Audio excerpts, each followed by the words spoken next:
ವೀಕ್ಷಕರೆಲ್ಲರಿಗೂ ನಮ್ಮ ವಾಹಿನಿಯ ದೈನಿಕ ರಾಶಿ ಫಲ ವಿಶೇಷ ಕಾರ್ಯಕ್ರಮಕ್ಕೆ ಸ್ವಾಗತ. ಇವತ್ತಿನ ಈ ವಿಡಿಯೋದಲ್ಲಿ ನಾವು ವರ್ಷ 2026ರ ಮೇ ತಿಂಗಳಿನ 12 ಮತ್ತು 13ನೇ ತಾರೀಕಿನ ದಿನಗಳ ಸಿಂಹ ರಾಶಿಯ ದೈನಿಕ ಫಲಗಳನ್ನು ತಿಳಿದುಕೊಳ್ಳಲಿದ್ದು, ಇಲ್ಲಿ ಈ ದಿನಗಳು ಸಿಂಹ ರಾಶಿಯ ಜಾತಕದವರ ಪಾಲಿಗೆ ಹೇಗೆ ಸಾಬೀತಾಗಲಿವೆ ಅನ್ನೋದೆಲ್ಲವನ್ನ ಇಲ್ಲಿ ವಿಸ್ತಾರ ರೂಪದಲ್ಲಿ ತಿಳಿದುಕೊಳ್ಳೋಣ. ವಿಡಿಯೋ ಪ್ರಾರಂಭಿಸುವುದಕ್ಕೂ ಮುನ್ನ ಎಂದಿನಂತೆ ನಮ್ಮ ವಿನಂತಿ ಎಂದರೆ, ನೀವಿನ್ನೂ ನಮ್ಮ ಚಾನೆಲ್ ಸಬ್ಸ್ಕ್ರೈಬ್ ಮಾಡಿಲ್ಲವೆಂದರೆ ಈ ಕೂಡಲೇ ನಮ್ಮ ಚಾನೆಲ್ ಅನ್ನು ಸಬ್ಸ್ಕ್ರೈಬ್ ಮಾಡಿ. ಜೊತೆಗೆ ನಮ್ಮೆಲ್ಲ ವಿಡಿಯೋಗಳ ನಿರಂತರ ಅಪ್ಡೇಟ್ಸ್ಗಳಿಗಾಗಿ ತಪ್ಪದೇ ಪಕ್ಕದ ಬೆಲ್ ಐಕಾನ್ ಬಟನ್ ಕೂಡ ಕ್ಲಿಕ್ ಮಾಡಿ. ವೀಕ್ಷಕರೇ, ಮೇ ತಿಂಗಳಿನ 12ನೇ ತಾರೀಕಿನ ದಿನವು ಮಂಗಳವಾರದ ದಿನವಾಗಿರಲಿದ್ದು, ಇಲ್ಲಿ ವೈಶಾಖ ಮಾಸದ ಕೃಷ್ಣ ಪಕ್ಷದ ದಶಮಿಯ ತಿಥಿ ಇರಲಿದೆ. ಹಾಗೆ ಈ ದಿನದಂದು ಪೂರ್ವ ಭಾದ್ರಪದ ನಕ್ಷತ್ರದ ಗೋಚರದ ಜತೆಗೆ ವೈದ್ರತಿ ಹೆಸರಿನ ಯೋಗವಿರಲಿದೆ. ಚಂದ್ರದೇವನು ಈ ದಿನದ ರಾತ್ರಿ 7:25 ಸಿಂಹ ರಾಶಿಯಲ್ಲಿ ಗೋಚರಿಸಲಿದ್ದು, ಆ ನಂತರದಲ್ಲಿ ಮೀನ ರಾಶಿಗೆ ಪರಿವರ್ತನೆ ಹೊಂದಲಿದ್ದಾನೆ. ಇಲ್ಲಿ ಸೂರ್ಯದೇವನು ಮೇಷ ರಾಶಿಯಲ್ಲಿ ವಿರಾಜಮಾನನಾಗಿರಲಿದ್ದಾನೆ. ಈ ದಿನದಂದು ಅಭಿಜಿತ ಮುಹೂರ್ತವು ಬೆಳಗಿನ 11:51 ಹಿಡಿದು ಮಧ್ಯಾಹ್ನದ 12:45 ಇರಲಿದೆ. ಇನ್ನು ಮೇ ತಿಂಗಳಿನ 13ನೇ ತಾರೀಕಿನ ದಿನವು ಬುಧವಾರದ ದಿನವಾಗಿರಲಿದ್ದು, ಇಲ್ಲಿಯೂ ಕೂಡ ವೈಶಾಖ ಮಾಸದ ಕೃಷ್ಣ ಪಕ್ಷದ ಏಕಾದಶಿಯ ತಿಥಿ ಇರಲಿದೆ. ಹಾಗೆ ಈ ದಿನದಂದು ಉತ್ತರ ಭಾದ್ರಪದ ನಕ್ಷತ್ರದ ಗೋಚರದ ಜತೆಗೆ ವಿಷ್ಕುಂಭ ಹೆಸರಿನ ಯೋಗವಿರಲಿದೆ. ಚಂದ್ರದೇವನು ಈ ದಿನದಂದು ಮೀನ ರಾಶಿಯಲ್ಲಿ ಗೋಚರಿಸಲಿದ್ದು, ಇಲ್ಲಿ ಸೂರ್ಯದೇವನು ಈ ದಿನದಂದು ಕೂಡ ಮೇಷರಾಶಿಯಲ್ಲಿ ವಿರಾಜಮಾನನಾಗಿರಲಿದ್ದಾನೆ. ಇನ್ನು ಈ ದಿನದಂದು ಯಾವುದೇ ಅಭಿಜಿತ ಮುಹೂರ್ತವಿರುವುದಿಲ್ಲ. ವೀಕ್ಷಕರೇ, ಇದು ಈ 2 ದಿನಗಳ ಗ್ರಹ, ನಕ್ಷತ್ರ ಮತ್ತು ಯೋಗಗಳ ಕುರಿತಾಗಿರುವ ಮಾಹಿತಿಯಾಗಿದ್ದು, ಈ ಮಾಹಿತಿಯನ್ನೇ ಆಧರಿಸಿ ಈಗ ಈ ದಿನಗಳ ಸಿಂಹ ರಾಶಿಯ ಫಲಗಳನ್ನು ನೋಡೋಣ. ಮೊದಲಿಗೆ ಇಲ್ಲಿ ಮೇ ತಿಂಗಳಿನ 12ನೇ ತಾರೀಕಿನ ದಿನದ ಸಿಂಹ ರಾಶಿಯ ದೈನಿಕ ಫಲಗಳನ್ನು ತಿಳಿದುಕೊಳ್ಳುವುದಾದರೆ, ಈ ದಿನದಂದು ಚಂದ್ರದೇವನು ಮೀನ ರಾಶಿಯ ಮೂಲಕ ನಿಮ್ಮ ಅಷ್ಟಮ ಭಾವದಲ್ಲಿ ಗೋಚರಿಸಲಿದ್ದಾನೆ. ಚಂದ್ರದೇವನ ಅಷ್ಟಮ ಭಾವದ ಗೋಚರದಿಂದಾಗಿ ಇಲ್ಲಿ ವಿಪರೀತ ರಾಜಯೋಗದ ಪ್ರಭಾವಗಳು ಕೂಡ ನಿರ್ಮಾಣವಾಗಲಿವೆ. ಹೀಗಾಗಿ ಇಲ್ಲಿ ಆರ್ಥಿಕ ದೃಷ್ಟಿಕೋನದಿಂದ ಸಮಯ ನಿಮ್ಮ ಪಾಲಿಗೆ ಉತ್ತಮವಾಗಿ ಸಾಬೀತಾಗಬಹುದಾಗಿದೆ. ಆದಾಗ್ಯೂ ಈ ದಿನದಂದು ನಿಮ್ಮ ವೃಥಾ ಖರ್ಚುಗಳು ಕೂಡ ಅಧಿಕವಾಗಿರಲಿದ್ದು, ಇಲ್ಲಿ ಒಂದು ಕಡೆಯಿಂದ ಧನಾಗಮನವಾಗಲಿದೆಯಾದರೆ ಇನ್ನೊಂದು ಕಡೆಯಿಂದ ಧನವ್ಯಯದ ಯೋಗವೂ ಇರಲಿದೆ. ಈ ಸಂಬಂಧ ಆರ್ಥಿಕ ಸ್ಥಿತಿಯಲ್ಲಿ ಏರುಪೇರುಗಳು ಕೂಡ ಕಂಡುಬರಲಿವೆ.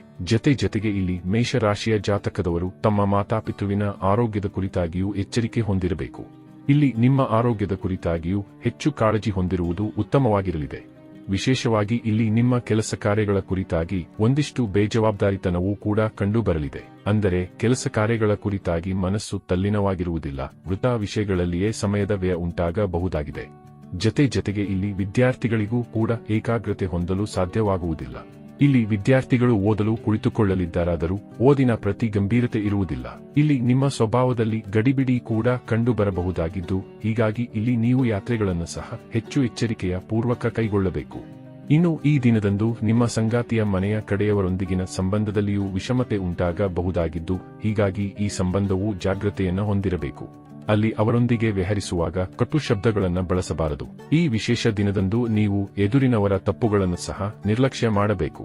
ಇಲ್ಲದೆ ಹೋದಲ್ಲಿ ಈ ದಿನದ ನೀವು ಬೇರೆಯವರ ತಪ್ಪುಗಳನ್ನೇ ದೊಡ್ಡದು ಮಾಡಿಕೊಂಡು ವೃಥಾ ನಿಮ್ಮ ಮಾನಸಿಕತೆಯನ್ನು ಹಾಳು ಮಾಡಿಕೊಳ್ಳಲಿದ್ದೀರಿ. ಇನ್ನು ಇದರ ನಂತರದಲ್ಲಿ ಮೇ ತಿಂಗಳಿನ 13ನೇ ತಾರೀಕಿನ ದಿನದ ಸಿಂಹ ರಾಶಿಯ ದೈನಿಕ ಫಲಗಳ ಕುರಿತಾಗಿ ತಿಳಿದುಕೊಳ್ಳುವುದಾದರೆ, ಈ ದಿನದಂದು ಕೂಡ ಚಂದ್ರದೇವನು ನಿಮ್ಮ ಅಷ್ಟಮ ಭಾವದಿಂದ ಗೋಚರಿಸಲಿದ್ದಾನೆ. ಹೀಗಾಗಿ ಈ ವಿಶೇಷ ಸಮಯದಲ್ಲಿ ನಿಮಗೆ ಗುಪ್ತಧನದ ಪ್ರಾಪ್ತಿ ಉಂಟಾಗಲಿದೆ.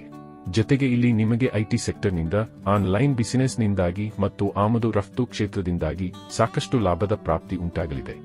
ಜತೆಗೆ ಇಲ್ಲಿ ನಿಮಗೆ ವಿದೇಶಿಯ ಕಂಪನಿಯಿಂದಲೂ ಧನ ಸಂಪಾದನೆ ಮಾಡುವ ಹಲವು ಅವಕಾಶಗಳು ಲಭಿಸಲಿವೆ. ಅಲ್ಲದೆ ಇಲ್ಲಿ ನೀವು ಈ ಹಿಂದೆ ಮಾಡಿದ್ದ ಹೂಡಿಕೆಗಳು ಕೂಡ ಲಾಭದಾಯಕವಾಗಿ ಸಾಬೀತಾಗಲಿವೆ. ಆದರೆ ಇಲ್ಲಿ ನೀವು ಹೊಸ ಹೂಡಿಕೆಯಿಂದ ದೂರವಿರಬೇಕು. ವಿಶೇಷವಾಗಿ ಈ ದಿನದಂದು ನೀವು ನಿಮ್ಮ ಕ್ರೋಧದ ಮೇಲೂ ನಿಯಂತ್ರಣವನ್ನ ಹೊಂದಿರಬೇಕು. ಪರಿವರ್ತನೆಗೂ ಈ ಸಮಯ ಉಚಿತವಾಗಿ ಸಾಬೀತಾಗಲಾರದು. ಇಲ್ಲಿ ಸ್ಟಾಕ್ ಮಾರ್ಕೆಟ್ ಮತ್ತು ಕಮೋಡಿಟಿ ಸೆಕ್ಟರ್ನಿಂದಲೂ ನೀವು ದೂರವಿರುವುದೇ ಉತ್ತಮವಾಗಿರಲಿದೆ. ಇಲ್ಲಿ ನಿಮ್ಮ ಮನಸ್ಸಿನಲ್ಲಿ ಏನಾದರೂ ಗೊಂದಲಗಳು ಕೂಡ ಮನೆ ಮಾಡಿರಲಿವೆ. ಅಂದರೆ ಇಲ್ಲಿ ನಿಮಗೆ ಕನ್ಫ್ಯೂಷನ್ನ ಸ್ಥಿತಿ ಕಂಡುಬರಲಿದೆ. ಹೀಗಾಗಿ ಇಲ್ಲಿ ಪರಿಣಾಮಕಾರಿಯಾಗಿರುವ ನಿರ್ಧಾರಗಳನ್ನು ಕೈಗೊಳ್ಳುವ ಕ್ಷಮತೆಯಲ್ಲಿಯೂ ಕೊರತೆ ಕಂಡುಬರಲಿದೆ. ಇಲ್ಲಿ ನಿಮ್ಮವರ ಸಂಬಂಧದ ಕುರಿತಾಗಿರುವ ಬೇಜವಾಬ್ದಾರಿತನ ಅಥವಾ ನಿಮ್ಮವರ ಸಂಬಂಧದಲ್ಲಿ ವಿಷಮತೆ ಉಂಟಾಗುವುದು ಕೂಡ ಆಗಬಹುದಾಗಿದೆ. ಈ ದಿನದಂದು ನೀವು ಇನ್ನೊಬ್ಬರ ತಪ್ಪುಗಳನ್ನೇ ಗುರುತಿಸಲಿದ್ದು, ಅವರಲ್ಲಿರುವ ಒಳ್ಳೆಯತನವನ್ನ ಮರೆಯಲಿದ್ದೀರಿ. ಹೀಗಾಗಿ ಇಲ್ಲಿ ನೀವು ಈ ತಪ್ಪುಗಳಿಂದ ಹೊರಬರಬೇಕಿದ್ದು, ಇಲ್ಲದೆ ಹೋದಲ್ಲಿ ನಂತರದಲ್ಲಿ ಪಶ್ಚಾತ್ತಾಪ ಪಡಬೇಕಾಗಿ ಬರಲಿದೆ. ನಿಮ್ಮ ಈ ಸ್ವಭಾವದಿಂದಾಗಿ ಸಂಬಂಧಗಳು ಮುರಿದು ಬೀಳಲು ಬಹುದಾದ ಸಾಧ್ಯತೆ ಖಂಡಿತ ಇರಲಿದೆ. ವಿಷಯವಾಗಿ ಇಲ್ಲಿ ನೀವು ಇನ್ನೊಬ್ಬರನ್ನ ನಿಂದಿಸುವುದರಲ್ಲೇ ಸಮಯ ವ್ಯತೀತ ಮಾಡಬಹುದಾಗಿದೆ. ಒಟ್ಟಾರೆಯಾಗಿ ಇಲ್ಲಿ ಈ 2 ದಿನಗಳು ನಿಮ್ಮ ಪಾಲಿಗೆ ಒಂದಿಷ್ಟು ವಿರೋಧಾಭಾಸದಿಂದ ಕೂಡಿರಲಿದ್ದು, ಇಲ್ಲಿ ಪರಿಸ್ಥಿತಿಗೆ ಅನುಗುಣವಾಗಿ ನಿಮ್ಮ ದಿನಚರಿಯನ್ನು ಸರಿದೂಗಿಸಿಕೊಂಡು ಮುನ್ನಡೆಯಬೇಕು. ವೀಕ್ಷಕರೇ, ಇದು ಈ 2 ದಿನಗಳ ಸಿಂಹ ರಾಶಿಯ ದೈನಿಕ ಫಲಗಳ ಸಂಪೂರ್ಣ ಮಾಹಿತಿ. ಈ ಮಾಹಿತಿ ನಿಮಗೆ ಇಷ್ಟವಾದರೆ ವಿಡಿಯೋವನ್ನು ಲೈಕ್ ಮತ್ತು ಶೇರ್ ಮಾಡಿ. ಹಾಗೆ ಚಾನೆಲ್ ಸಬ್ಸ್ಕ್ರೈಬ್ ಮಾಡುವುದರೊಂದಿಗೆ ನಿರಂತರ ವಿಡಿಯೋ ಅಪ್ಡೇಟ್ಸ್ಗಳಿಗಾಗಿ ತಪ್ಪದೇ ಪಕ್ಕದ ಬೆಲ್ ಐಕಾನ್ ಬಟನ್ ಕೂಡ ಕ್ಲಿಕ್ ಮಾಡಿ.